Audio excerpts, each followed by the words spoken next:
In this video, I'm going to show you how to make Discord start on startup. Now, the first thing you want to do, you want to open up Discord on your computer, so like this, and then you want to go down here to the bottom left, and you want to go inside the user settings, this cogwheel button, and then here you want to scroll down to the very bottom, and here you'll be able to see Windows settings. Click on that and make sure Open Discord on startup is actually enabled, okay? So make sure there's a blue check mark like this. If it's not, just go ahead and toggle that. However, if that still doesn't work and your Discord still is not opening for some reason, what you should do is the following.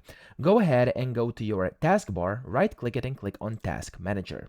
In here, you want to go to Startup Apps here on the left, and then you should find Discord in here. In case Discord is not in here, for me it's just the update as you can see, let me show you how to actually add it to make sure it's then opening up. So you want to go ahead and go to the search box down below and click on Run. And then, of course, type in run and click on the run program, and then type in this, which is shell, and then colon startup. So just type this in and click on OK.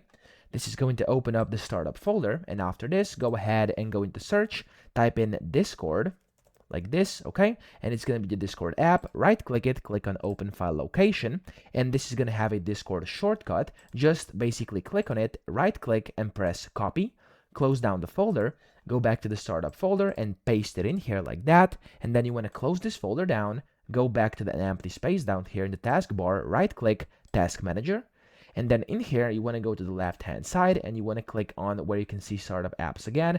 And now in here, you should be able to see Discord. Now it should be named, or it could be named something different. So for example, for me, it for example got renamed into update, if that's the case, but it's got this logo. You can try by clicking on that and making sure status says enabled. If it doesn't, just click on enable up top and it's basically going to enable, okay? So that's how we do it. I hope this video helped you out. If it did, please subscribe to the channel and help me out as well.